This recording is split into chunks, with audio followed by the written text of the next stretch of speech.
In a high-stakes diplomatic mission, US National Security Adviser Jake Sullivan visited Israel, meeting Prime Minister Benjamin Netanyahu to push forward ceasefire negotiations in Gaza. The talks are focused on a critical hostage deal that could mark a turning point in this prolonged crisis.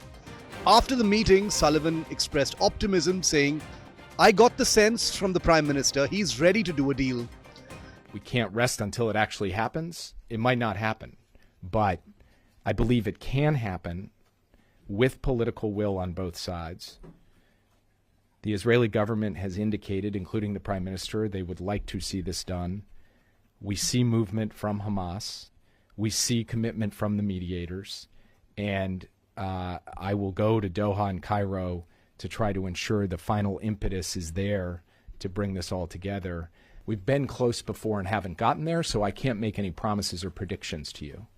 But I wouldn't be here today if I thought this thing was just waiting till after January 20th. I am here today because I believe every day matters, and we're going to use every day we have to try to close the deal as soon as we possibly can. Netanyahu's readiness to negotiate has raised hopes for the release of hostages still held by Hamas.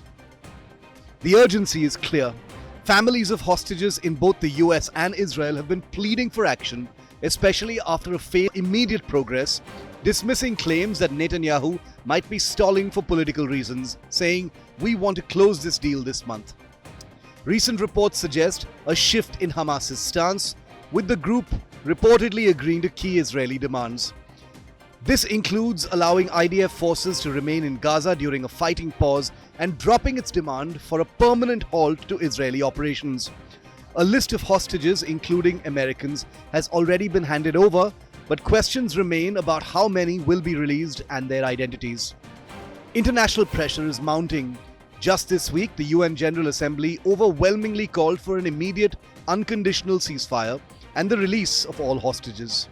While not binding, the resolution reflects global consensus on the urgency of the situation.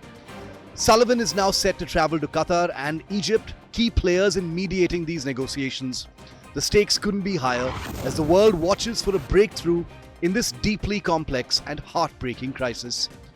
Bureau Report, India Today Global.